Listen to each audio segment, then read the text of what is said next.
What is up, my people? Knicks Digest Happy Hour. It's your boy Dariel.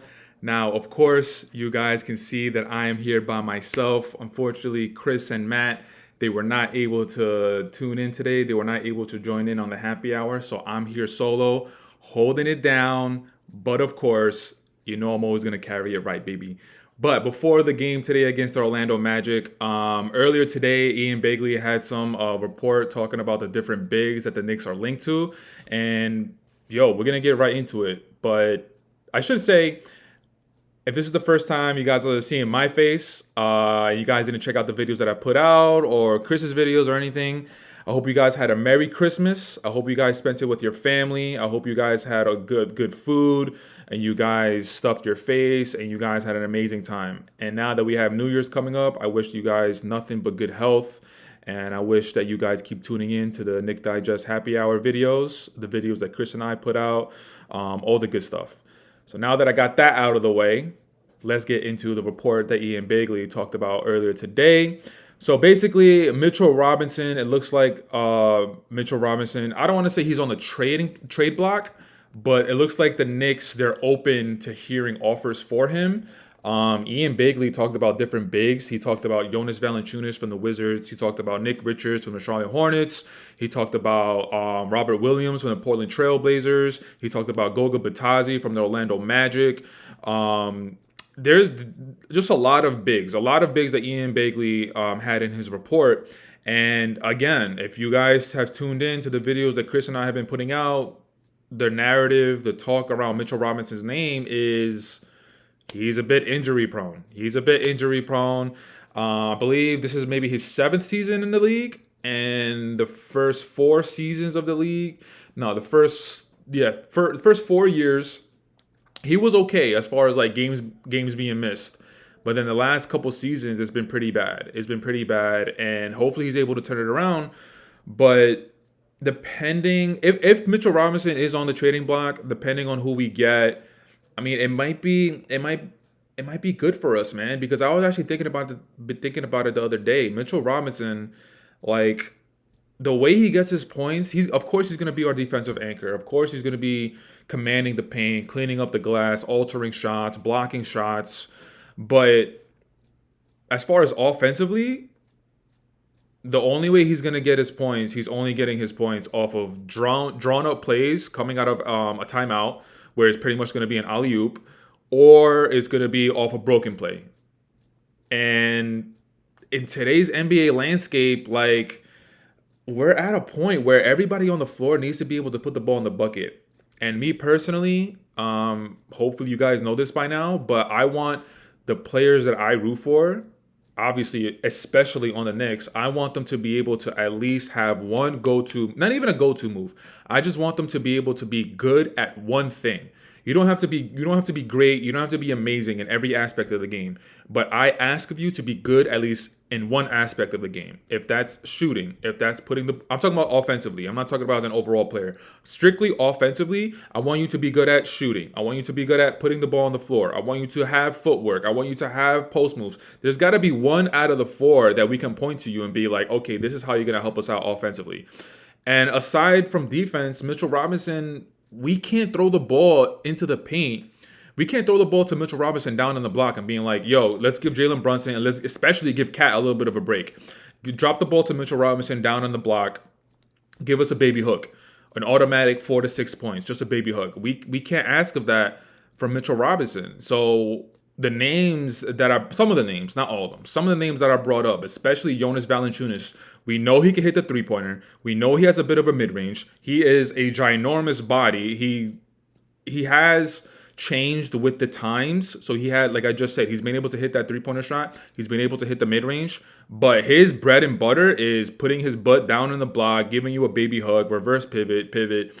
Like, that's something that if let's say Jonas Valanciunas, we were able to acquire him in the trade deadline and we still have Cat, like, that's 100% gonna give Cat a lot of breathing room, especially, which is what he needs. Something else that Chris and I have been talking about is just like the game against the Atlanta Hawks in the semifinals. not the semifinals, in the quarterfinals at the Garden where we lost, one of the things that Chris and I said is that Cat looked gassed. He looked tired, man. And it's because he has so much responsibility on his shoulders, not just defensively, not just offensively, but both of them together.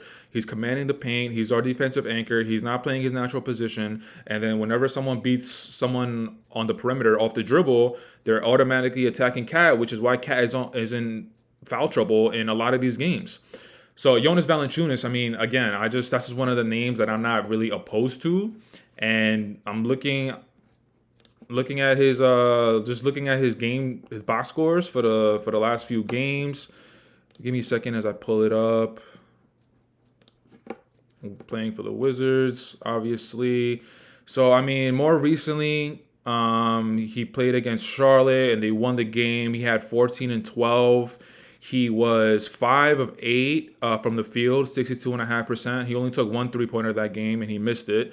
I'm looking at a lot of his box scores right now, and for the last few games, he's only taken between 1 and 2, which is something I absolutely like. He has the ability to hit it, but one thing about Cat that I'm a little nervous about, I just get a little nervous that he falls in love a little bit too much with that 3-point shot, and I say that Cat needs to average anywhere between like 5 to 8, pushing to 9. But 5 to 8 with 3-point attempts. And I'm looking right here, the last few games with Jonas Valanciunas, the most recent one, he had 1 attempt, then 1, 2, 1, 2. Like, it's always the maximum is 2.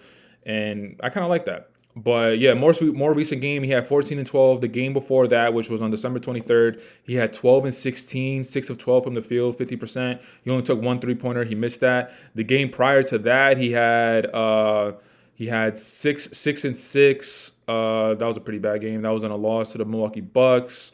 He was 3 of 7 from the field, 0 of 2 from 3-point line. The game prior to that against Charlotte, he had 6 points, 8 rebounds, 3 of 6 from the field, 1 3-point attempt, and he missed that. The next 2 games, December 15th against the Boston Celtics, they lost. His box score was pretty bad. I'm not going to mention it. The game prior to that, which is against Cleveland, the box score, 8 points, 4 rebounds, 3 of 6 from the floor, no 3-point attempts. The game prior to that, which is December 8th, he had 20 points. He had 14 rebounds, 8 of 17 from the field, 1 3-point attempt where he missed. December 7th, he had 20 and 12, 8 of 15 from the field, 1 3-point attempt, and he missed that. So, again, like, Jonas Valanciunas is the first name that I'm going to be talking about as far as, like, Ian Begley, bringing him up in the report. I really like Jonas Valanciunas being a trade target because of just the pressure that he can take off of Cat's shoulders. A really big body, somebody that we need to accumulate fouls, so Cat's not going to be in foul trouble all the time, especially in the playoffs. And Jonas, he's in the Washington Wizards. I know he just signed that contract, and he definitely left. I believe he was with the Pelicans before the Wizards. He definitely signed that contract for the money. Like, the Wizards were offering him money, and I listen, man. NBA players, yo, like the NBA is an NBA. It's National Business Association. As much as it's National Basketball Association, you can say it's a business association. And like, if you're getting money thrown at you, generational money, generational wealth, I would probably do the same thing with Jonas Valanciunas, what he did. So I'm taking the money. But now he's in a situation where he's absolutely not in a winning culture. And he's one of the elder statesmen on the team. He's trying to show all these players how to win, how to just carry yourself throughout the NBA season. But with the contract that he just signed, it might be a little iffy with teams trying to acquire him at the trade deadline. Teams are going to have to take a look at that contract and be like, hey, do we want to keep paying this guy who I'm not sure how old he is. I think he's like early to mid 30s. But that's something you got to take a look at. So Jonas Valanciunas is one of the names that Ian Begley had in his report. Another name he had in his report, he had Goga Bitadze from the Orlando Magic. I've been watching Orlando a little bit more as of late, because the first game after we lost to the Atlanta Hawks was against Orlando. When we were in Orlando, and then Mo Wagner tore his ACL like 2 games ago, and I actually watched the highlights of that game because I just wanted to see what happened, like how he messed up his torn ACL. And it wasn't really like he didn't plant his foot wrong. It was kind of like, it was just weird. And The Orlando Magic, that's definitely a body that they're going to miss. Paolo still being out, Franz Wagner being out. Paolo looks like he's going to be coming back pretty soon. But Paolo Banchero and Franz Wagner being out, Goga Bitadze, he took over for the starting center role. I'm not sure if he was the starting center even when Paolo and Franz Wagner were healthy in the beginning of the season. No, that was probably Wendell Carter. But Goga Bitadze, I like his game. I do like his game. If anything, damn, let's just say if he were able to acquire Goga, would he be the starting center and then put Cat at the 4? I mean, I'm not opposed to it. I'm definitely not opposed to it. But as far as like some of his numbers, his more recent game was yesterday against the Miami Heat, which they lost. He had 10 points, 14 rebounds, 4 of 7 from the field, 57%. He has the ability of, I don't really know if he has a three-pointer. He does have a mid-range jump shot. I've noticed that in his game. But yesterday's game against the Miami Heat, he took no three-point attempts. The game prior to that against Boston, which they actually won, 108 to 104, 8 and 9, 4 of 7 from the field. December 21st, which was my birthday, December 21st, I turned a big 3-5, baby. They played against Miami. They won 121 to 114. He had 18 and 13. And he was 8 of 8 from the field, surprising. No three-point attempts. 8 of 8 from the field. I do wonder, though, if that's all dunks or like alley-oop plays or like literally at the rim. I do wonder if he took any like mid-range shots. But again, just the big theme for this live that I'm going to be talking about is bigs that are, if we were able to acquire them during the trade deadline, bigs that we acquire specifically to take some of the pressure off of Cat's shoulders, which is honestly, now that Mikal Bridges is looking like he's feeling and looking a little bit more comfortable in the offense. I don't want to say he's fully there.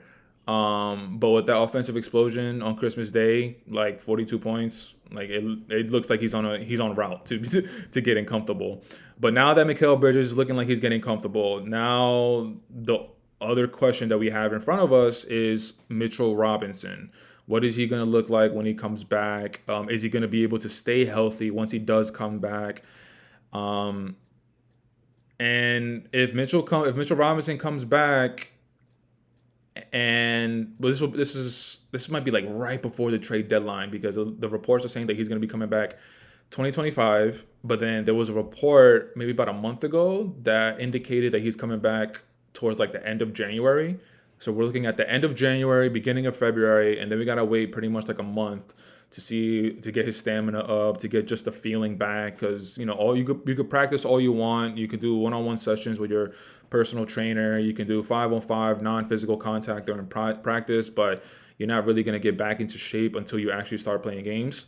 And even if you play like a week of games, obviously I never played in the NBA, but if you guys have tuned into the channel, I have played professionally in Mexico, so I have played professionally. And it's just like anything else, man. Like once you start doing something, you just got to keep doing it in order to get used to it. Your body, your mind, the touch, the feeling, all that stuff. But yeah, we're not going to see Mitchell Robinson fully, if everything goes well health-wise, if he doesn't have any knick-knack injuries pop up, we're not going to see Mitchell Robinson at full strength until probably March, right before the playoffs. And that'll definitely be past the trade deadline. But if he comes back, and by the time March comes around and he doesn't look like himself, he's still lingering, or if there's been a couple of offers that the Knicks didn't accept during the trade deadline, but they're just like, keeping that in the back of their mind, then Mitchell Robinson might be on the trade block this offseason. This is just something that we're just gonna have to keep an eye on. As far as Knicks fans, we're just gonna have to keep an eye on it. Also, I just want to remind you guys to leave your comments, leave your questions in the chat. I should have said that. I should have prefaced that in the beginning of the video. But if you guys have tuned into Happy Hour, you know that Chris, I, and Matt, we always tune into the chat and we answer your questions. So throw in a question. I'll try to get into some questions in between my little monologues. But going back to the whole bigs that Ian Begley reported on, Goga Bitadze, I don't know. He definitely wouldn't be at the top of my list as far as players that I would want to target. We just talked about Jonas Valanciunas. The contract is iffy, but if we're solely looking at bigs to take some of the responsibility and take some of the pressure off of Cat, Goga is not a bad option, honestly. Goga is not a bad option. The next player that is in Ian Begley's report is a player that Chris is very high on and that has been in the Knicks trade rumors since this summer, honestly. And it's Nick Richards from the Charlotte Hornets. So his last game he played on December 26th. I always get Nick Richards and I always get Mark Williams confused. I think Mark Williams is the one that's been like injury prone this season. He hasn't played in a lot of games because Nick Richards, yeah, I'm looking at his box scores and it goes all the way back to the beginning of this month. So it looks like he's been the one pretty healthy. So, okay. So Nick Richards, his more recent game was yesterday. Yeah, yesterday. And that was against the Washington Wizards, which they lost 110 to 113. He had 6 and 5, 2 of 5 from the field. He does not have a three-point game, which is surprising in today's NBA landscape. But I'm okay with that, honestly. I'm okay with that. I'm not mad at that. But 2 of 5 from the field.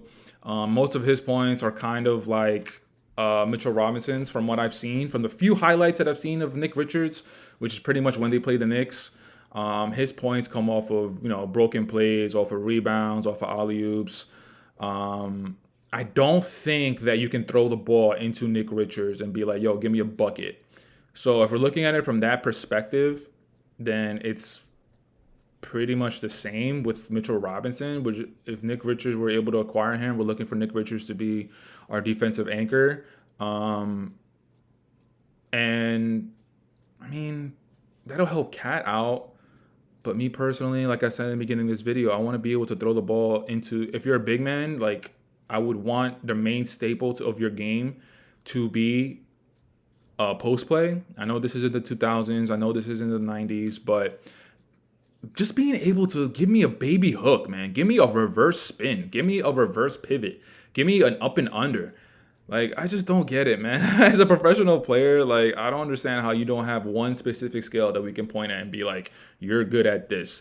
Defense, the conversation is ongoing with this. Is defense a skill? I wouldn't know if defense is a skill. I would honestly say it's more of an effort kind of thing rather than a skill. I'm sure Gary Payne, if he listens to this, he would probably get so upset at me because Gary Payne made his living off of being a defensive player, the glove. But Nick Richards, the more recent game he had was the day after Christmas, which was yesterday, 6 and 5. The game prior to that, the 23rd, 6 and 4. The game prior to that, he had 10 points and 6 rebounds. Prior to that, 8 points and 7 rebounds. Prior to that, he had a big game and a loss to Philly on December 16th. 19 points and 5 rebounds. I'm looking at his box score, and the rebounds, not really there.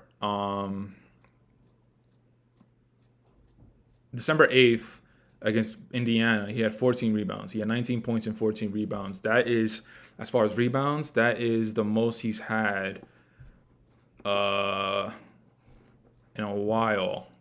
And then December 3rd against Philly, which they lost, he had 22 and 14. But I'm looking at his box scores for all the games that he played in this month. There's only 2 games where he had double digits in rebounds. It was the game against Indiana where he had 14, and it was the game against Philly where he had 14. All the other games, he had 8, 5, 7, 6, 4.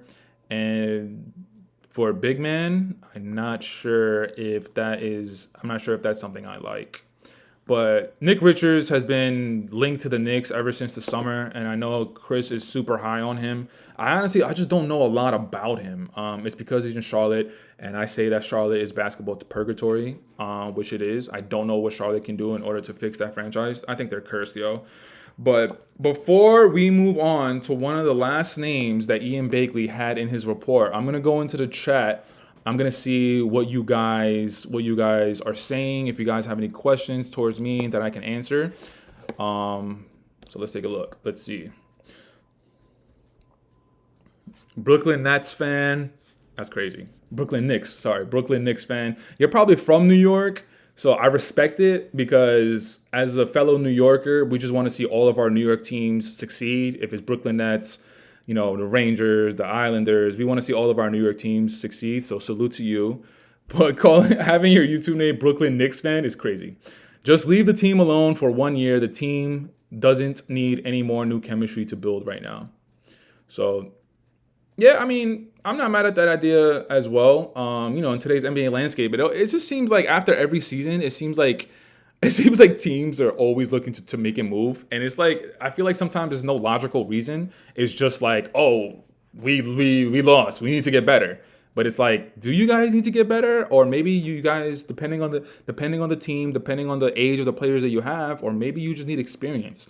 Maybe you just needed to go through this season to get the experience to see what it's like to get to the play-in, in order to get to the playoffs, in order to get past the first round of the playoffs. So I'm not mad at that idea, but let's see what else we got. Reign Supreme 2025. Mitch ain't going nowhere. Nowhere is in all caps right now. Don't kid yourself. We're fine right now. Okay. Respect that take. He said we're fine right now, so got respect it. Slim Slammer. Trade Mitch, Pacome Didier, Tyler Kolek for Miles Turner. Miles Turner. I like Miles Turner, man. I do. I feel like he's always like overlooked and underrated.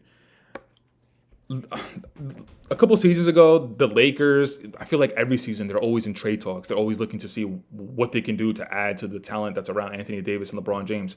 In my opinion, it's a wrap for the Lakers. Like, at this point, you need to get rid of both of them, Anthony Davis and LeBron James.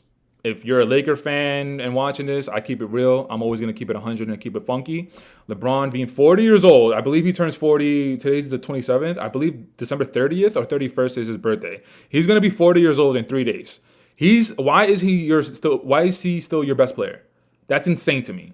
Anthony Davis, you have the ability to be the best player, but honestly, even if you become like unequivocally the best player on the Lakers, you still aren't going anywhere.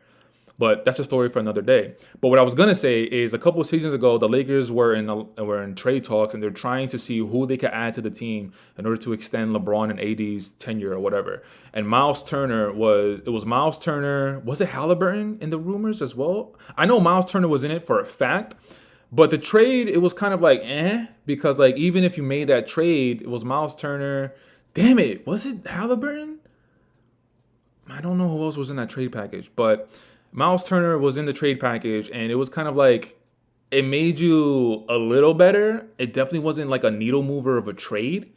But having said all that, like, I like Miles Turner's game, and he's definitely someone that is able to step behind the line, stretch the floor. He's a defensive anchor. But I'm just trying to, it was Pacome Didier, Tyler Kolek, and Mitchell Robinson for Miles Turner. I'm also not sure about if the money works. I'm not sure with the contracts and if they align, so I'm not sure about that. But I do like Miles Turner, and I feel like him being in Indiana for like his whole career, being in a small market, I feel like he is one of the better bigs in the league. But because of him being in Indiana, his name doesn't get brought up. And to me personally, I think it's just because of him in the small market. I don't think it has anything to do with his game. So that's me. Let's see what else. I'm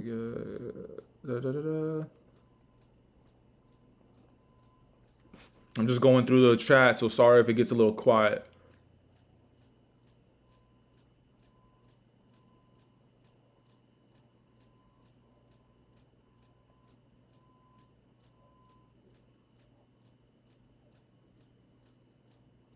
Westchester Leicester.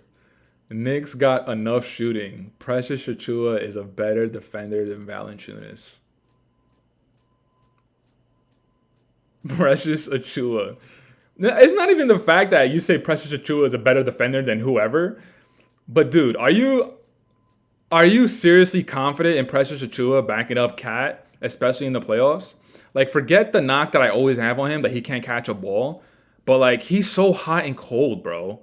He is so hot and cold, man. There are some times where he looks good and you're like, yo, we're good. Precious Achiuwa coming off the bench, backing up Cat, we're good. And then there are some times where it's like, dude, what are you doing? What are you doing, man? And I'm just not confident in Precious Achiuwa, bro. I'm not. I'm sorry. And the only way he's going to be able to change that for me is if he actually comes to play in the playoffs. But he's always going to have his couple of stupid, just offensive duds, just like whatever. The Christmas game, He had 5 points, 10 rebounds. He played 20 minutes. He was 2 of 5 from the field. He took three three-point attempt shots. He made 1 out of the 3, 33.3%, 2 of 5 from the field, 40%. Yeah, I'm not a fan of Precious Achiuwa. So if he plays better defense than Valanciunas, cool. But yeah, I'm off Precious Achiuwa. Let's see what else we got. Slim Slammer. Mitch is a blemished asset. Get what we can now. And then you mentioned Miles Turner.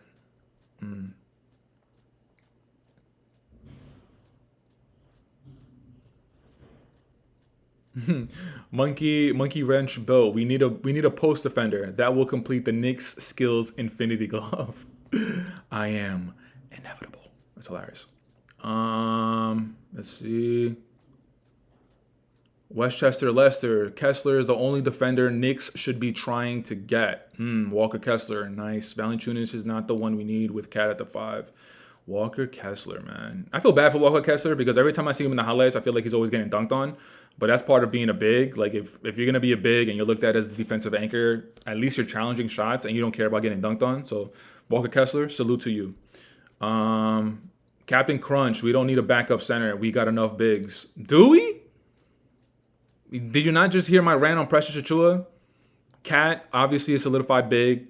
We got Ariel Hukporti, who's a rookie. We got Jericho Sims, who is never going to fulfill his potential. And we got Precious Achiuwa backing up Cat. We do not have enough bigs. Absolutely not. Stop with that. Let's see what else. Westchester Leicester. Miles Turner plays no defense, just tall for nothing and can shoot. Damn. Savage. Woke up choosing violence today, huh? I feel you.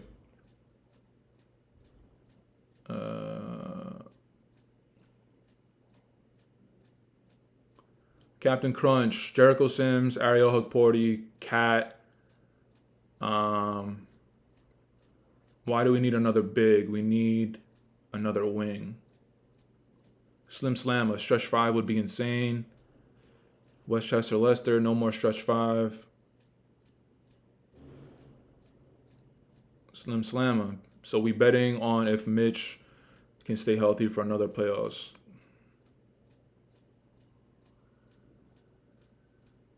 Anthony Provenzano, trade Mitch now! ! This experiment won't work. He can't play a whole season. We will be back to square one. Monkey Wrench, we playing good without Mitch. Allen 184. Hopefully that's Alan Hahn, but probably not. We need to stay with what we have. Leave Mitch and Chua alone, and let's bring in Brown from the G League. Moses Brown.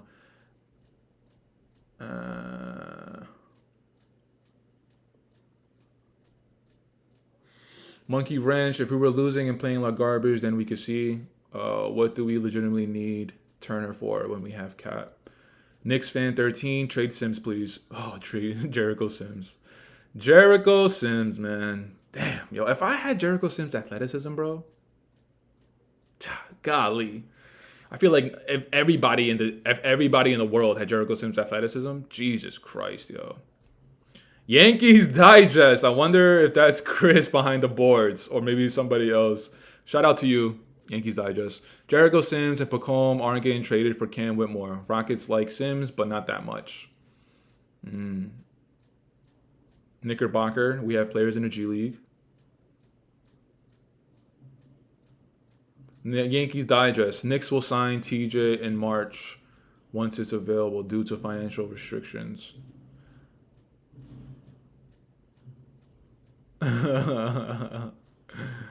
Yo, Yankees Digest. Who's it right now behind the boards? Chris, is it you or is it somebody else? Tell me who's behind the board and I'll shout you out. Nelly Nell, what are my thoughts on Nick Richards? I gave a little spiel on Nick Richards. From what I've seen from Nick Richards, I like his activity. I like as far as like just being a defensive anchor, he's kind of like what Mitchell Robinson is. So like, we're gonna be replacing Mitchell Robinson with somebody else that does that, just roaming around the rim, blocking shots, protecting the paint, which of course we need, but we also need someone to be able to alleviate some of the pressure off of Cat and Jalen Brunson. We see Mikal Bridges this season not really Like he's hot and cold. Josh Hart, yeah, we can always depend on him to just play, but can we depend on him to? Josh Hart has undoubtedly come up big when we needed him, but I don't want to put all my eggs in a certain basket. Like I want to be able to have options. And Nick Richards, can we ask Nick Richards to get your butt in the paint, give me a baby hook, give me a reverse pivot, give me an up and under. Just have something in your repertoire, man. So I don't know. I haven't seen enough of Nick Richards. Knickerbocker, we can get Dwight Howard for 1 year. Dwight Howard, yo, it's a wrap, bro. Dwight Howard, you were a relic in the 2010s. You were the best big man for what, 5-6 seasons, maybe a little bit more, undoubtedly, unequivocally. But I'm sorry, man. I'm sorry that it hasn't happened to you. I'm sorry that nobody picked you up after your second run with the Lakers when you won the bubble championship, the asterisk bubble NBA championship. I do believe that Dwight Howard deserves another shot in the league, but at this point, I don't think it's gonna happen. I think he bought a team in like China. Salute to you, Dwight Howard, for an amazing NBA career. Let's see what else we got. Yankees Digest. It is Chris. Chris, what up, man? He said that he thought he was on Knicks Digest, but when he started commenting, but he was still in Yankees Digest. Chris, what up, boy? Hope you're feeling okay. If you guys didn't tune in to the beginning of the video, Chris is not here because he is a little under the weather. He's just not feeling well. You know, he partied too hard during the Christmas break. He got a little lit. So, you know, no need to fear. Your boy Dario's here. But Chris, hope you feel better, my guy. Let's see. Carl Knight, don't like this idea, but what about Kelly Olynyk? Hand wave on Kelly Olynyk. I don't understand how he's still in the league. He's one of those, if anybody's in the chat that's white, I'm sorry, no offense, but I'm going to keep it like a little funky as far as like basketball talk. He's like one of those white boys that goes to the court and it's just like he's just there. Like, yeah, he could score and you would like him, you would like to have him on your team, but it's also like you're like a little doofy as well. And that Kelly Olynyk, to me, he's always looked like just this dumb, big, doofy white boy. And he's been in the league for a while, so salute to him for being able to stay in the league. But one, you gotta shave off that goatee, bro. It's a wrap. It's not 2009 anymore. But Kelly Olynyk, absolutely not. Let's see what else. Luis Chavez, salute my Latino brother. I think we will trade Precious this season and Mitch during the offseason. Precious's contract is a good asset, but we won't have it next year. Yeah, he signed a 1-year deal for $6 million, a milli. So we'd better use it now either to get Richards or a wing.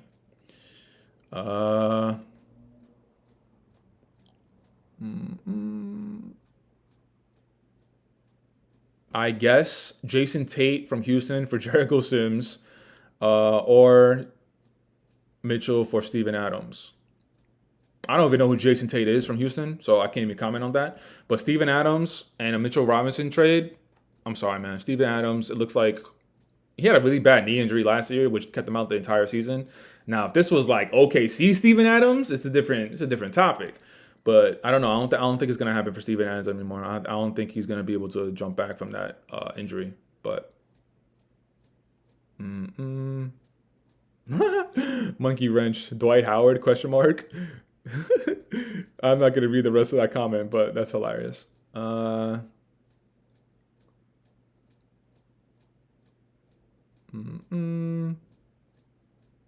Westchester, Leicester, Huck Porty got hurt. He rolled his ankle. Knicks definitely need a dependable big that can defend at the 5 consistently.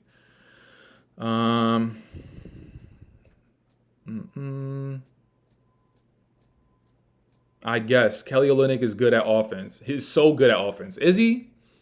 I don't know about that. I want to go back to Westchester, Leicester. Huck Porty got hurt. He rolled his ankle. Knicks definitely need a dependable big that can defend at the 5 consistently. Chris and I, we've been going back and forth with. Actually, no, we've just been talking about Ariel Huck Porty for a while. I was the beginning of the season, as far as giving Ariel Huck Porty more of a shot than Jericho Sims. I was a little off on that because this is Ariel Huck Porty's rookie season. Even though Jericho Sims has not reached his potential the way I would have liked to see him, I still believe that Jericho Sims deserved the minutes over Ariel Huck Porty. But Now seeing the type of player that Jericho Sims is, the type of player that Jericho Sims looks like is going to be. I hate to do this to my man Jericho Sims, bro. I hate to do it. But yeah, out of here. Get out of here. Sorry, bro. Jericho Sims, man. I put out a video on this. It's time. It's time to leave Jericho Sims on the bench. And it's time to focus on the development of Ariel Hukporti. The only way you're going to really develop Ariel Hukporti is give him the minutes. Give him the minutes. Ariel Hukporti, it's not even a question. His offensive game is a lot more than Jericho Sims. He at least looks at the rim whenever he catches the ball, at least. And that's not even just Jericho Sims. That's like most of the bigs in the NBA. Like, I don't know why you're catching the ball at the top of the key and you're not even looking at the rim. Get the ball, get in the triple threat stance, at least be a threat offensively, bro. Don't look to just hand it off as if it's like a ticking time bomb. Oh my God. The way I'm seeing the game played today, it just gets me furious sometimes. But going back to the Ariel Hukporti, like, if he's available, because obviously his ankle, he rolled his ankle and he was out for a couple of games. But if he's available to play, I think even make him the first big man coming off the bench. Make him and Precious battle it out. I don't think Precious being your automatic first big off the bench, I don't think it's solidified. Me personally, I think Ariel Hukporti still has a chance to do that, but he's a rookie. And Coach Tibbs, the relationship he has with rookies, it's not that he doesn't trust them. But I don't know about that. But it just, Coach Tibbs' relationship with rookies and his history with rookies, he doesn't play them. So Ariel Hukporti is a little bit behind the eight ball with that. But I like Ariel Hukporti, man. The very few examples that we have of him, active, agile, sets a pick, and he rolls to the hoop hard. We've seen him have a couple of posters this season. One of them was an offensive foul. He pushed with the off arm, which sucks. I forgot what that was, but that sucked. That definitely took air. That took air out of the game so much. But I like how aggressive he is. And in a video that I did in the summer, I believe, I mentioned that he gives me a little bit of Mari Stoudemire vibes. Do you guys agree with me a little bit on that? I'm talking about young Amari, just Phoenix Suns, maybe within the first 3 seasons, pick and roll, not even looking at the rim. Just as soon as he catches the ball off of a pick and roll, just catch the ball and just levitating and then looking at the rim and trying to throw it on somebody. Ariel Hukporti, obviously, he hasn't had enough minutes to really, really break down his game. But again, the few instances, the few examples that I've seen, whenever Ariel Hukporti gets that pick and roll and he has a lane to go down and dunk on somebody, like, he is gonna put it on someone's head. So that's the feeling that I got in the few examples that I got from Ariel Hukporti. I'm gonna go back in the chat. You heard? Let's see what else.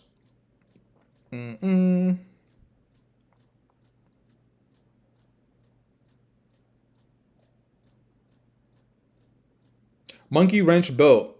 Keep it funky. Get him out of here. Who are you talking about exactly? Nelly Mel. Maybe Leon will package Jericho Sims and Precious with Washington's first-round pick for Jonas Valanciunas. Slim Slammer. Number 55. Ariel Hukporti is the truth. Tibbs needs to let him play, but he's a rookie, of course. Hukporti and Pacome Daddy need minutes. I agree with you. That was Monkey Wrench built. I agree with you, Hukporti, but Pacome Daddy, I don't know. I'm not sure about Pacome Daddy.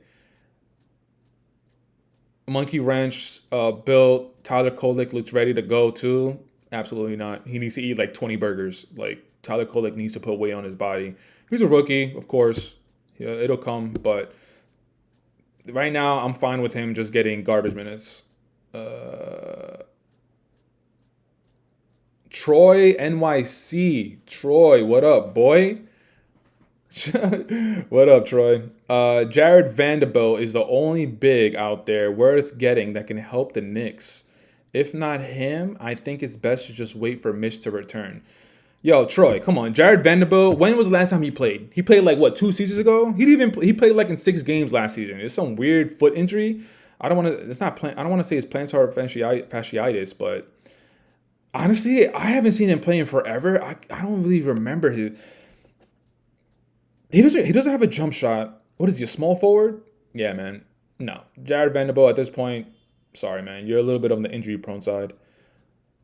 Westchester Leicester. Get Moses Brown. Moses Brown. He went to Malloy High School, I believe. Malloy High School in Queens. Queens forever. Queens get the money. 7'2" and can play 60 games and defend the rim better than Jericho. I mean, I feel like at this point, anybody would be better than Jericho Sims. Sorry, Jericho. But Carl Knight. Why can't Tibbs just play Precious as the backup 4 and Huck Porty as the backup 5? The backup 4. Who is that? Josh Hart is the starting 4 right now, I believe. Yeah. So Precious backing up Josh Hart for now, and Huck Porty backing up Cat right now at the 5. Yeah, I'm not mad at that. I'm for it, man. Carl Knight, I'm for it. But again, Tibbs' relationship with rookies, we all know what it is.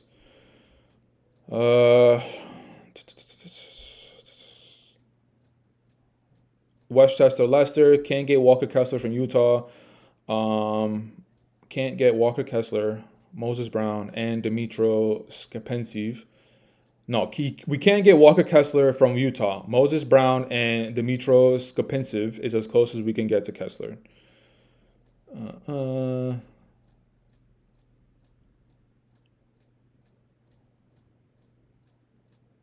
Jet Life for life. Huck is not a young Amari. Okay, touche. Hey, SF. Oh, wow. Yeah, I'm bugging. OG, duh.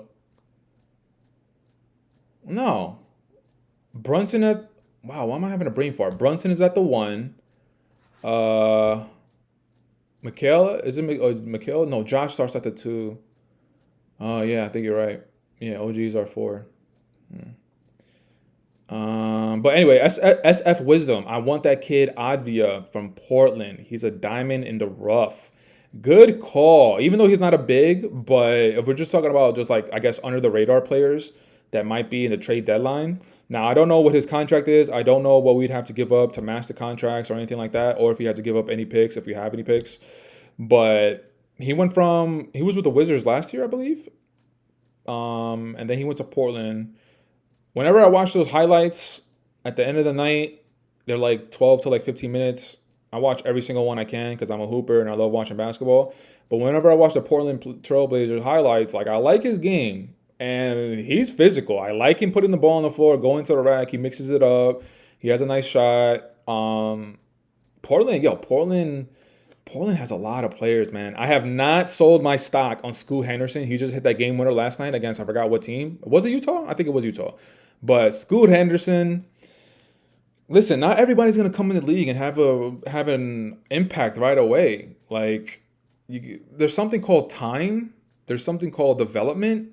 And not everybody's going to develop like everybody else. Some people, it takes a lot more time. And it looks like Scoot Henderson is going to take him at least a few seasons to really get his game to get his game right. Last season, his rookie year was a bit underwhelming. Fine. This season, we're still not seeing the Scoot Henderson that we all expect, but he's playing better, and that's all. That's as far as hoop fans, that's all we can ask for. We could just ask for Scoot Henderson to try and get better season after season. That's what he's doing. But Avia from Portland, I do like that. I like that name.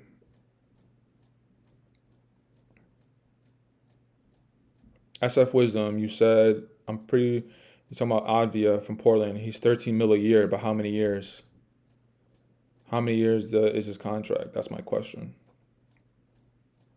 So,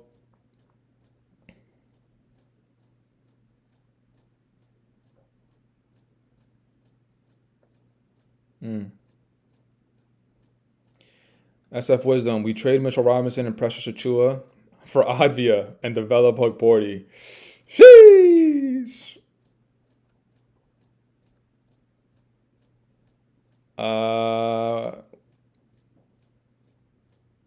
Luis Chavez. Well, SF Wisdom, you're saying that Avia's contract is 4 years. And then Luis Chavez, Avia has a $15.6 million salary. You would have to include both Mitchell Robinson and Precious. Yeah, nah, we can't give up both of our bigs for a wing. Absolutely, we need a big in return. Which actually leads me into the last big man that Ian Begley had in his report earlier today. This player is one of the most disappointing players that I have seen in recent years. We're going to stay in the Northwest, and we're going to stay on the Portland Trailblazers. Deandre Ayton. DeAndre Ayton, who gave himself the nickname Dominatin'. Oh my God, I don't even know where to start, man. The fact that you gave yourself a nickname, and then the fact that your nickname is a play on words of domination. Who are you dominating? You got bamboozled by Jokic in the playoffs. You are the softest big man that I might have seen ever. You live mid-range. You don't use your athleticism to your advantage. You could undoubtedly be you're not even top 5 bigs in the league right now, bro. You're not even top 5 bigs in the league right now. And that's a shame with your skills and your talent. You're not even top 5. And there aren't a lot of bigs in the league. Jokic, Kat, Joel Embiid. Those obviously are the top 3 right now in the league.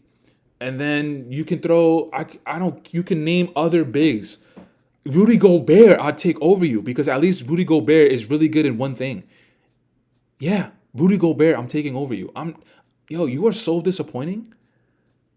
I'm talking to the screen as if you're listening, but like seeing players make it to the league and having all the talent in the world and then just not capitalizing on that is so disappointing to me. Now, looking at his box scores, his more recent game was yesterday where they actually won against Utah. So it was against Utah where Scoot Henderson made that game winner. He had 18 points and 12 rebounds, 8 of 16 from the field. He had 2 3-point attempts where he only made one of them. The game prior to that, December 23rd, he had 16 and 9, 8 of 11 from the field, no 3-point attempts. The game against San Antonio on my birthday, big 3-5, what up? Again, the game against San Antonio Spurs where they lost 94-114. He had 14 and 8, 7 of 11 from the field. He had 2 3-point attempts and he made none of those 3-point attempts. 14 and 8. I mean, you got gobbled up, by Wembanyama. So I'm pretty sure I knew how that game went. Like your shots were a lot of mid-range shots because you're scared to get physical, whatever. And then the game prior to that, December 19th against Jokic, where you actually won, surprisingly, but Denver's a nightmare this year. 126-124. You had a nice double-double. You had a cute double-double, 15 and 13. 7 of 14 from the field, no 3-point attempts. December 8th against the Lakers, where you lost 98-107. You had 14 and 19. Strong double-double. I'll give you respect. Strong double-double. 7 of 14 from the field. You took 2 3-point attempts, and you didn't make any of them. December 6th against Utah, which you lost 99-141. You had 6 points and you had 4 rebounds. 6 points and 4 rebounds. Now, I don't watch Portland Trailblazers game.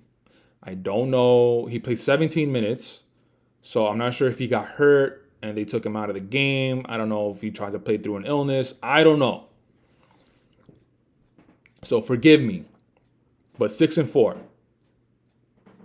Moving on. December 3rd against the Clippers, which you lost 105-127. You had 16 points and 3 rebounds, and you played 33 minutes in that game. 3 rebounds. You were 8 of 10 from the field. You took 1 3-point attempt and you missed that one. And then the first game of this month against Dallas, which you lost 131-137. You had 18 points and 7 rebounds, 32 minutes, 8 of 11 from the field, 1 3-point attempt, and you missed that.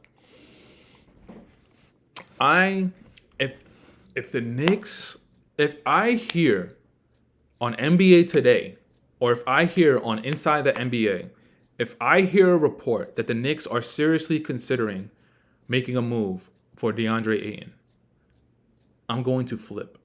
I don't want that man anywhere near this franchise. I don't want that man cursing. We're still cursed. We're still cursed because we haven't won a championship since 72-73. So we're still cursed.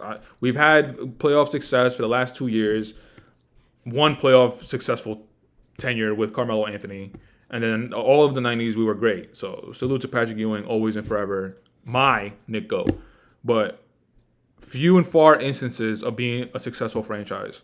And now that we're in the midst of being a successful franchise, I don't want anything getting close. I don't want any bad juju on this organization. And Deandre Ayton is that bad juju. Look at the relationship that he had with his teammates towards the end of his Phoenix Suns tenure, with the whole relationship between him and Monty Williams.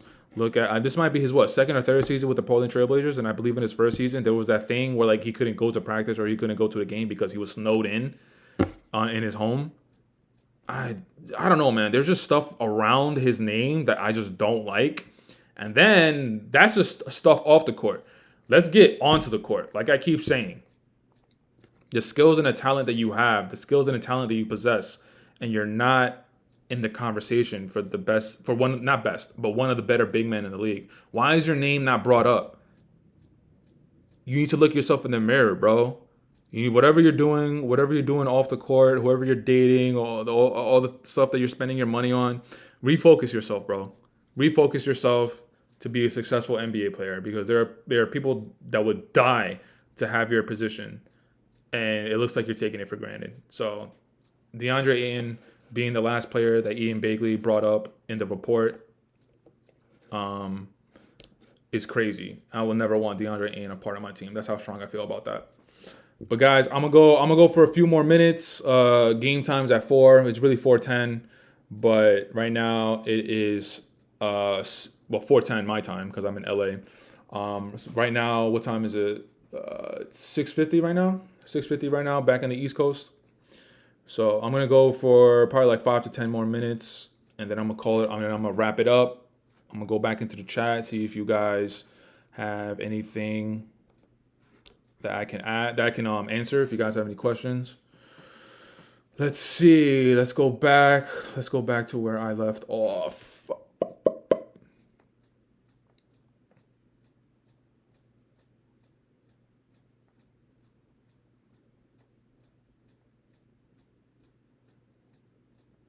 Nelly, no, you said Robert Williams III. He was also in Ian Begley's report, but I'm not even talking about him because he's injury prone, and we don't need another injury prone big. Like why are we gonna trade Mitchell Robinson to Portland and get Robert Williams, another injury prone player? That's insane. You also say DeAndre Ayton's contract is way too much. Thank God. Anything to keep him away from here. SF Wisdom, we got Moses Brown in the G League, and I can't lie, I don't know why any NBA team hasn't signed him. He can be a backup big on any team. Yeah, I believe that he was with the Indiana Pacers. I think the Pacers called him up for a couple weeks ago, so he played maybe in a couple games. He was their starting big at a time.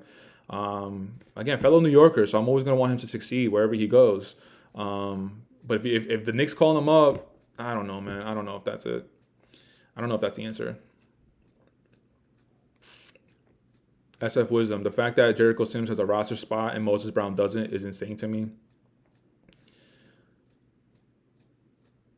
Brooklyn Knicks fan. Knicks only got 14 players. Is sacrificing depth again for 32-year-old Valanciunas really a smart move?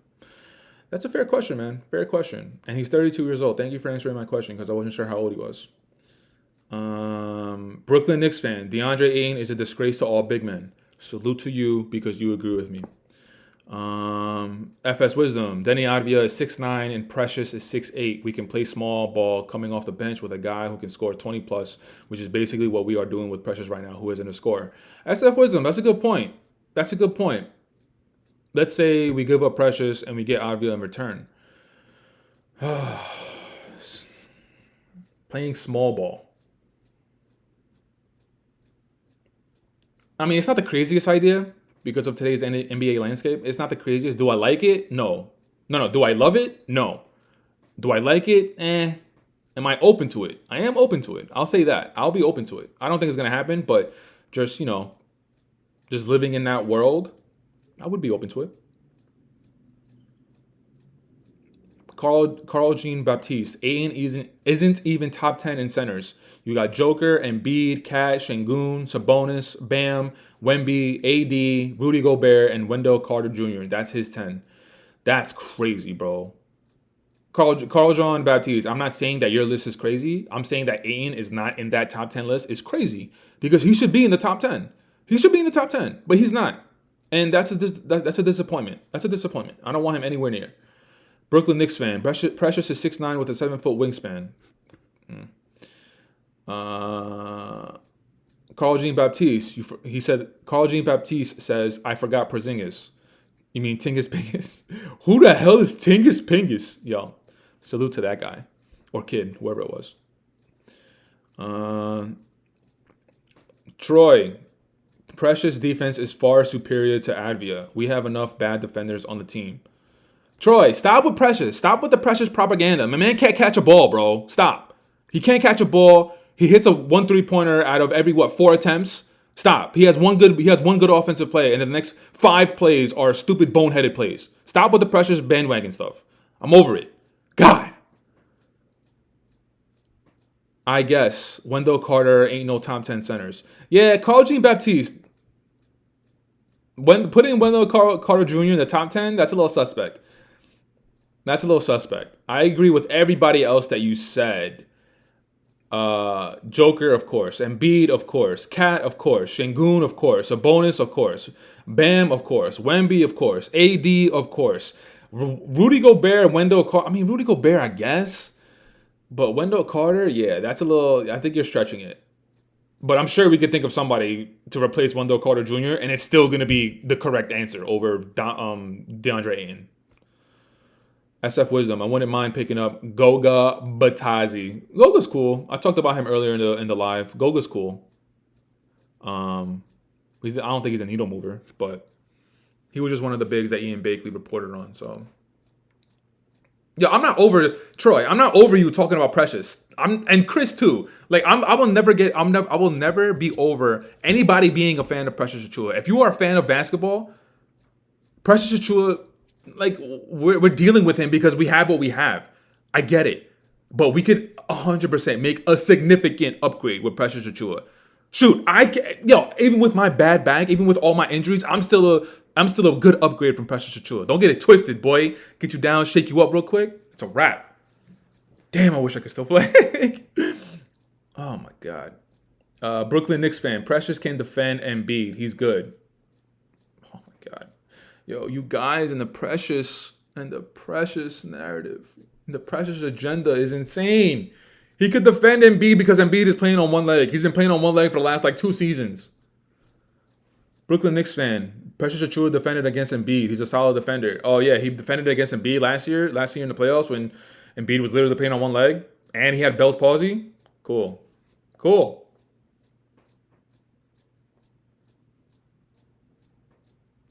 Finesseful J. Denny Advia can't shoot. I mean, we don't need him to be a marksman. We need for him to be decent. I think he's decent. Troy. Championships are won with defense and rebounding. Oh my God. Offense sells tickets. Defense wins championships. Oh God. Yo, Monkey Wrench built. The game is starting soon. I'm going for another 2 minutes until 4 o'clock my time, which is 7 o'clock your time. I'm going until 7 o'clock on the dot, baby, because the game don't start until 7:10, I think. Actually, I think they've been changing it up lately. I don't think it's 7:10 anymore. I think it's like 7:05. Because of the last few weeks, I've been like, whenever the game's at 7, about 4 o'clock my time, I'm always like, I'm gonna turn the game on at 4:10 when I'm at work on my phone. But then I turn it on and it's already 10 minutes. I'm like, what the hell? When did that happen? Brooklyn Knicks fan, why do you hate Precious so much? What'd he do to you? He can't catch a ball. He cannot catch a ball. And on top of that, again, it's one good play and then it's 4 or 5 bad plays. It's one good rebound and then it's a turnover. It's an offensive foul, setting a pick. It's dribbling the ball off your foot. You're a professional basketball player, yo. Stop. Come on, I'm not making this up. This has happened. I'm not making this up. Precious is what he is, a backup big. You got to admit, he fits Tibbs' style. Call Jean Baptiste. He fits Tibbs' style. I don't even know. Tibbs' style is defense, right? I guess I just want like I keep saying, I want the players that I'm a fan of, and because I played, I fully believed that if you play the game of basketball, you need to be able to put the ball in the bucket. Minimum. Shooting, dribbling, putting the ball on the floor, post-ups, I don't care. You need to be able to put the ball on the floor some way, somehow. I'm not saying you need to be Michael Jordan. I'm not saying you need to have the footwork of Kobe Bryant or the ball handling skills of Kyrie Irving, but you need to be able to put the ball in the bucket somehow. And I don't like Precious's game. This is gonna be the last one that I'm going to talk about, because the last comment, Nelly Nell said that would trade for Vucevic, and then FS Wisdom said Vucevic is horrible. Yeah, Vucevic, no. I was a big fan of Vucevic when he was in Orlando. I was the one advocating for him that he needs to be in a good system. He needs to be in a good team, a good organization, because when he was with Orlando, they were just a losing organization. He was putting up good numbers, but the organization and the team were going nowhere. And then he got traded to the Chicago Bulls. He finally had DeMar DeRozan. He finally had Zach LaVine. He had Lonzo Ball before he went down with his 2-year knee injury, which is crazy. But he had talent around him. And then they were doing good. I do remember they were doing good for, I think it was like half a season, until Lonzo Ball went out. And then Lonzo Ball went out. And then it was Zach LaVine, DeMar DeRozan, and Vucevic. And then their first season playing together, they went to the first round of the playoffs, and they lost in 5 to the Milwaukee Bucks. Zach LaVine was playing through injuries, yada, yada, yada. Same thing with Zach LaVine. But I haven't seen the progression in Vucevic's game that I thought I would have seen with him going to a team that had better talent around him. And he's been there for what, 3 seasons? Maybe this is his 4th? Nah, man, I can't. I'm sorry. Vucevic, I don't want to say that he's a good numbers, bad team kind of guy, but I don't know. I wouldn't want him on my team. So I'm going to keep it there, guys. I'm going to keep it there. Yo, this live was super fun. Aside from all the precious propaganda, aside from all the precious agendas being pushed, I had a lot of fun talking to you guys, answering your questions, talking about the Ian Begley report. Again, Chris and Matt, they weren't able to make it to today's live, but thank you so much for tuning into the solo version of the Knicks Happy Hour. I'm gonna tune into the game. Of course, you guys are gonna tune into the game right now. Chris and I might be hopping on a post game video. I'm not sure. I'm definitely gonna be hopping on a post game video, so make sure to tune into that. But until next time, guys, I want to say thank you so much for checking out this video. Hit that thumbs up. Subscribe to the channel. Jalen Brunson for all the MVPs. The Deuce is loose for co-MVP. OG Anunoby for Defensive Player of the Year. We might see OG Anunoby get 5 blocks in the first quarter, because that's how crazy of a wizard OG has been. Taj Gibson. It's love, baby. It's all love. Taj Gibson, yo. We know you're in basketball purgatory. We know, and we're sorry. We don't want that for you. But we understand. NBA teams, they need some sort of veteran leadership. So we understand that's why you're there. But of course, we would love to have you on the Knicks bench right now, talking to Ariel Hookporty, telling Precious Achiuwa how to catch a basketball. So, Taj Gibson, it's always love, baby. Taj Gibson for president. And until next time, check you guys out in the next video. Queens forever, baby. Queens forever.